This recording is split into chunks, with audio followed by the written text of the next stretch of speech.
I can't use the truth as a cudgel. That's a lie. Like then the truth it's not the truth. It's truth as weapon. Really what I'm doing is beating her with the truth. If you lie habitually about something, that's the world you come to inhabit. And if you do that with enough heart, let's say, you can live in a delusion, and then your perception of the world doesn't match the world. That's like having a map of the wrong territory. Mm-hmm. That's a really good way to get lost, like seriously lost. And then you get lost like that, you get bitter, and then you get resentful, and then all the real hell starts to break out. So, very bad idea. It is. I see people do it all the time on social media. They lie about their background. They lie about what they own. They lie about past experiences. They lie about what happened in war, and they build this character. Mm-hmm. And I see it time and time again with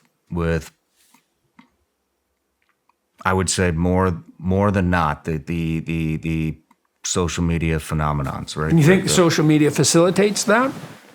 I think it maybe, but where I'm going with this is then I see them get trapped. This has happened to friends of mine that build a character around themselves rather than just be themselves, and they get trapped in that character. Mm-hmm. And exactly what you were talking about, they get resentful and angry at the world and just having to put that false cloak on every day when you wake up. They go out into the world and it's a completely false person. Mm-hmm. And it follows them for years. And the resentment, that's a very good aspect of that. Where I'm going with this is one particular part of your tour that I went to, We Who Struggle with God, you were talking about pride. Mm-hmm. And where I'm going with this is they live this lie and they think that they're trapped, but they're only trapped because their ego won't allow them to come out and tell the truth. Mm-hmm. And they just dig themselves in deeper and deeper. In the story of Exodus, the Egyptians are freed from the tyranny or the Israelites are freed from the tyranny of Egypt. But that tyranny has two elements, because the Pharaoh is a tyrant, but the Israelites are slaves. Like a tyrant needs a slave. So they're both morally culpable. The tyrant's culpable because he's a tyrant, and the slaves are culpable because they're slaves. It's a dance. So Moses comes along. He's speaking on behalf of God, and he opposes the tyrants, and then he frees the slaves, frees them. They cross the Red Sea, which is a bit of a catastrophe. But they end up not in the promised land. They end up in the desert. And the reason for that is that when you abandon your tyranny, you end up in the desert. That's why people stick pridefully. One of the reasons people stick pridefully to their erroneous presumptions. It's like once you've built that false character, you let it go. It's not like it's all good then. It's like, no, you're lost. And the Israelites, they're lost for 3 generations, right? So you may be so lost that you just can't get it back together in your lifetime, especially if you stick even more bitterly, let's say, to your pride. Because it's a real mystery. Imagine this. There's a pathway to enlightenment. Just imagine that might be the case. Of course, sages have said that forever. And you might say, well, why the hell wouldn't people just walk it then? If there's a pathway to enlightenment, that seems like a good deal. It's like, well, there's a lot of desert to wander through when you let go of your stupidity. And so people don't. They double down, which is what the Pharaoh does in the Exodus story, right? And he doubles down 10 times until he destroys the future and his own people. That happens all the time. People do that all the time in their lives. States do it. Nations do it. I think it's sad. I have friends that do this, and I think I'm sad for them that they put on that false cloak every day, and it carries on for years and years and years. And I see them. I see how exhausted they are. I mean, and that is, with it's very difficult to maintain a structure built on lies. Eh? You lose track of them all. Well, that's for sure. No kidding. No kidding. This is why in a marriage, it's just so much better just to say what you think. And, without telling the truth is complicated. You can't use the truth as a weapon. Like, if you're telling the truth, it's a multi-dimensional problem. Like if I'm talking to my wife, I have to talk to her in a way, I can't use the truth as a cudgel. That's a lie. Like then the truth it's not the truth, it's truth as weapon. Really what I'm doing is beating her with the truth. I'm looking for a club, not the truth. Could you give me an example of that? Well, maybe you're trying to sort something out, even about how things are working on the domestic front, who does what job. And maybe she's doing something that isn't up to scratch, let's say, with regard to the house. Well, you could try to address that as a problem to be solved, or you could use it as an opportunity to punish and trumpet your moral superiority. And you could say, well, I'm just telling the truth. It's like, yeah, well, you're not doing a very good job of it, because the truth would be, well, I need to tell you what I think, but I have to be around you tomorrow and next week, so I should try to tell you what I think in a way that isn't going to turn you against me. I guess there's something in that's something like minimal necessary force with regard to the truth. The truth has to serve the harmony of the relationship, as well as describing whatever the problem is that has to be solved. So I would say the same with children. If you're disciplining them, you want to do that in the spirit of love. And what does that mean? Well, the reason you're disciplining them isn't to lord it over them or to indicate your moral superiority, but to put a wall up to protect them, let's say, or to specify a pathway forward that they can walk down that would be productive. And if you're not doing that, well, then you're not serving the truth in the highest sense. And so that's why there's a religious insistence that truth has to serve love, that the two things are united. And love means care, I suppose. People often think that means the provision of security and safety, but love means encouragement too, right? That's, in some ways, that's the distinction between the female role and the male role in a family, or feminine and masculine. The feminine tends to provide security and safety, and the masculine tends to encourage and challenge. And both those are aspects of love. And that's also the case within a relationship. I mean, you want to provide your wife and her to you a certain degree of security, but you want that allied with an optimal challenge because that facilitates development. And that's one of the things that lends life interest and adventure. So, for somebody that is living a lie, how would you advise them to get back to baseline? Well, I have a program online that's actually designed to deal with that problem. We put together, my colleagues and I, Daniel Higgins and Robert Peel. Robert Peel was my graduate supervisor at McGill, and Daniel was a student of mine at Harvard, and I've worked with these two for about 40 years now. We put together a series of writing exercises at a site called selfauthoring.com, and the past authoring program helps you write an autobiography, right?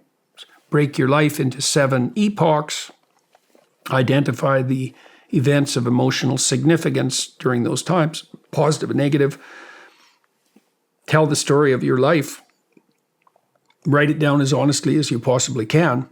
That's a good way of figuring out where you are. The next program in that series helps you identify your faults and your virtues in the present. So everybody has a temperament, and your temperament is going to provide you with opportunities. Like if you're extroverted, for example, you're going to be someone, you be tilted in a sales direction, so that's a benefit that comes along with that temperament. Extroverts can be narcissists as well. And so that would be the sin that would be associated with that temperament. And wherever you are in the temperamental landscape, you're going to have some advantages conferred on you by those temperaments and some disadvantages, and it's useful to sort those out. So it's easy for creative people, for example, to be scattered. It's easy for people who are high in intelligence to be prideful, right? So probably the biggest individual difference between people is intelligence. And you might think in some ways that that's unfair. Some people are born with an IQ of 130 and some with an IQ of, say, 70, and those are very different people. The person with an IQ of 70 is going to struggle to become literate, regardless of the amount of time they put into it, right? But the temptation that goes along with intelligence is to be prideful, right? To assume that you should be worshipped because of your intelligence, or things should go your way just because you're smart, that the world should bow down at your feet, that the fact that you win arguments means that you're right. Well, anyways, the present authoring program helps people identify their faults and virtues, and then there's a future authoring program. That's the third step. You can do any of them or all of them, that helps you lay out a pathway to the future. And it's very structured. All those are very structured because it's hard to write an autobiography. It's hard to write a plan for the future. The future plan, we've done a lot of research on. If a young man does the future authoring program, when he goes to college, he's 50% less likely to drop out. 50% is a lot. Mm-hmm. And grade point average goes up about 35%. The future authoring program helps people develop a vision for their life. And you actually don't have any hope or any freedom from anxiety without a vision for your future. A vision for your future is the structure that provides you with hope and that regulates your negative emotion. Because it specifies a goal. Once a goal is specified, you feel positive emotion in relationship to the goal. And your anxiety is constrained because you have a direction. You're anxious when you have way too many directions. That's why you get anxious if your car breaks down. It's like, what do I do now? Too many pathways. You want the pathways through life collapsed to a single implementable dimension, one that goes uphill. And then when you walk uphill, so to speak, each step that you see yourself making is indexed by positive emotion, hope, enthusiasm, meaning. So you need a vision. This isn't optional. People are very bad at this. We're very bad in our culture at helping people develop a vision. We don't actually do it with kids in school. It's a blind spot that's so large that it's a kind of miracle. So the way this program works is that, so here's the game. Okay, so you're going to look 5 years out in your life. And you're going to treat yourself, for the purpose of this exercise, like somebody that you care for. That's a hard thing for people to do. Like, most people are reverse narcissists. Most people are harder on themselves than they are on other people.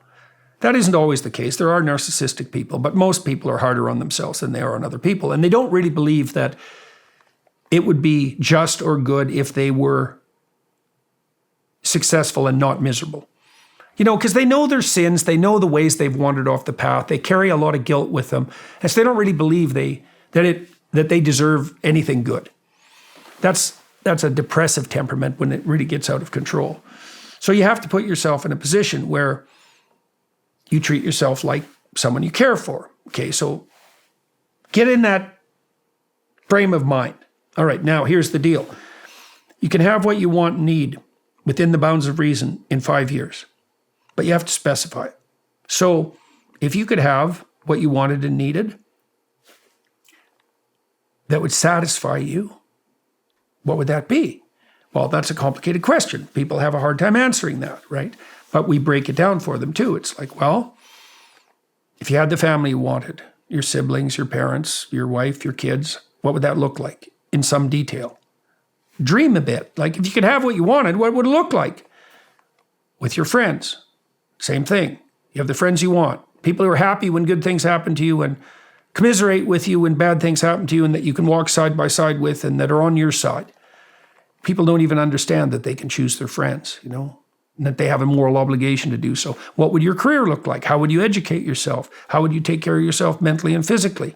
What would you do with your time outside of work that would be productive and meaningful? How would you serve the community if you could have what you wanted? Well, this exercise helps people specify all that. And it's ridiculously useful. You need to orient yourself in the world. You need a vision. It's like the development of a map. It's a map of the future. And without that, you're lost. And people are lost and they blow in the wind. And then their lives are meaningless and they feel like they're powerless. And it's because they haven't developed a vision. The people perish without a vision. It's a very old idea. No matter where you're watching Shawn Ryan Show from, if you get anything out of this, please like, comment, subscribe, and most importantly, share this everywhere you possibly can. And if you're feeling extra generous, please leave us a review on Apple and Spotify podcasts.